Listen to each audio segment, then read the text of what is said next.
En este video hablaremos de algunas matrices especiales. Ya en un video anterior hemos establecido cuál es la definición de una matriz. Hay algunas matrices bastante particulares. Comencemos, por ejemplo, revisando qué es una matriz fila. Una matriz fila es aquella que tiene una sola fila. Recuerda que no está limitada a la cantidad de filas y columnas en una matriz. ¿Puede una matriz tener una sola fila? Sí, se llama matriz fila. Por ejemplo, la matriz A tiene una fila, 3 columnas. La matriz B tiene una fila, 4 columnas. Ambas son matrices filas. De forma muy parecida, tenemos el concepto de matriz columna. Es aquella matriz que tiene una sola columna. ¿Ok? Por ejemplo, A tiene 3 filas, cuéntalas por favor, y una columna.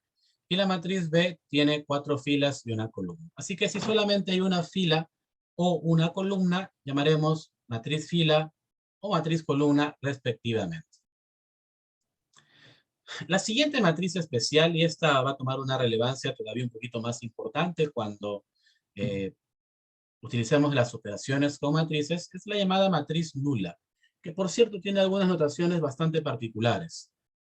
Algunos textos, algunos libros utilizan el símbolo griego teta para representar a la matriz nula. Otros simplemente utilizan el numerito 0, pero lo acompañan aquí abajo de el orden de la matriz, ¿no? Porque recuerda, en una matriz siempre está establecido la cantidad de filas y de columnas. Ahora, ¿qué de particular tiene la matriz nula? Creo que es evidente.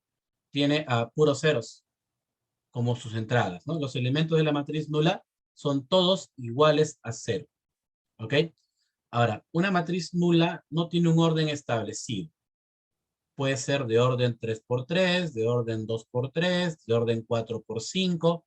No está definido, mejor dicho, no está fijado el orden de una matriz nula. Lo importante, lo que la define es que todos los elementos son iguales a 0. Otro tipo de matrices muy importantes son las llamadas matrices cuadradas. Una matriz se llama cuadrada cuando tiene igual número de filas que de columnas. 2 filas, 2 columnas. 3 filas, 3 columnas. 4 filas, 4 columnas. Si la cantidad de columnas es igual a la cantidad de filas, estaremos frente a una matriz cuadrada. Y tenemos dos ejemplos. La primera es una matriz cuadrada de orden 2 por 2 y la matriz B es una matriz cuadrada de orden 3 por 3. Las matrices cuadradas son importantes. Seguro que más adelante se verá un poquito en detalle por qué son importantes.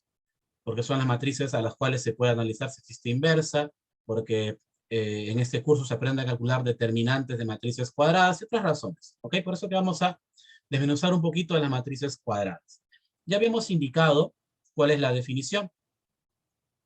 Una matriz se llama cuadrada si tiene la misma cantidad de filas que de columnas. ¿Ok? En una matriz cuadrada hay dos números, mejor dicho, dos conceptos asociados que también son relevantes. Primero, la llamada diagonal.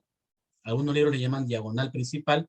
La diagonal son los elementos que ocupan la misma posición fila y columna. Es decir, el elemento de la primera fila, primera columna. Ejemplo, en la matriz A, 3. El elemento de la segunda fila, segunda columna. Ahí está. 3 y 8 forman la diagonal de la matriz A. En la matriz B, 4, 0,3 y 0 son los elementos de la diagonal. Se llama diagonal porque, digamos que de alguna manera da la idea de la diagonal de un cuadrado, ¿no? Matriz cuadrada, cuadrado, esta diagonal, pues esos elementos están en la diagonal, por así decirlo, de ahí el nombre. Pero recuerda que analíticamente los elementos de la diagonal son aquellos que ocupan la misma posición fila y columna. Los que están en la fila 1, columna 1.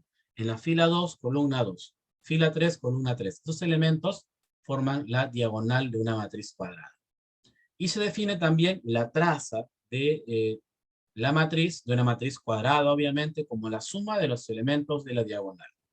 Identificado los elementos de la diagonal, si los sumamos, tenemos lo que se llama traza de una matriz. Estos dos conceptos están solamente ligados a matrices cuadradas. Dentro de las matrices cuadradas hay otras que también son importantes. Una matriz se llama triangular inferior si los elementos por encima de la diagonal son todos iguales a 0.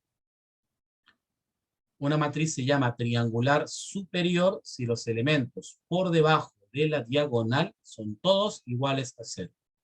Aquí hay ejemplos de matrices triangulares de orden 3, pero el concepto aplica para cualquiera sea la cantidad de filas y columnas. Solamente para matrices cuadradas, ojo, ¿ah?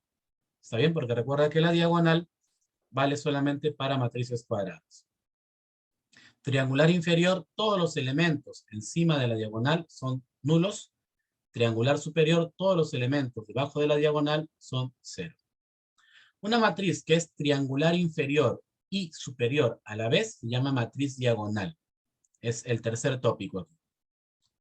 Dicho de otra manera, una matriz es diagonal si todos los elementos fuera de la diagonal son ceros. Y los únicos que, bueno, serían distintos de ceros o no, los que están en la diagonal. Una matriz diagonal en donde los elementos de, en efecto, la diagonal de la matriz son todos iguales, se llama matriz escalar. Nota la diferencia, por favor. 3, matriz diagonal. Los elementos fuera de la diagonal son ceros, pero en la diagonal pueden ser iguales o diferentes, pueden ser cualquiera. Si ocurre que todos los elementos de la diagonal son iguales y fuera de la diagonal son todos ceros, estaremos frente a una matriz escalar. Todo en el marco de las matrices cuadradas, no pierdas nunca eso de vista. Y finalmente tenemos a la matriz identidad. La matriz identidad es una matriz muy importante. Es, en cuanto a las operaciones, sobre todo la operación de multiplicación, es el 1 de las matrices. Así como hace un momento definimos la matriz 0, la matriz nula, la matriz identidad vendría a ser el 1 de las matrices. La matriz identidad es una matriz escalar en donde los elementos de la diagonal son iguales a 1. Dicho de otra manera, la matriz identidad, que por cierto se denota de esta forma, es una matriz cuadrada, tal que en la diagonal son todos iguales a 1 y fuera de la diagonal son todos iguales a 0. Mira, aquí tenemos la matriz identidad de orden 2, luego la matriz identidad de orden 4. Por favor, observa la particularidad, ¿no? En la diagonal todos son iguales, todos los elementos iguales a 1, y fuera de la diagonal son todos iguales a 0. Les decía que la identidad es una matriz importante en el sentido de que es el 1 de las matrices. Al igual que la matriz nula, la identidad no tiene un orden establecido. Es decir, en algunos problemas usaremos la identidad de orden 2, tal vez la identidad de orden 3. ¿De qué depende eso? Te preguntarás. Bueno, depende de las otras matrices, del contexto que estamos trabajando. ¿Ok? Así que aquí tienes algunas matrices especiales, unas de muchas, porque en realidad hay otros conceptos, pero para nuestro curso estas son las que tenemos que manejar.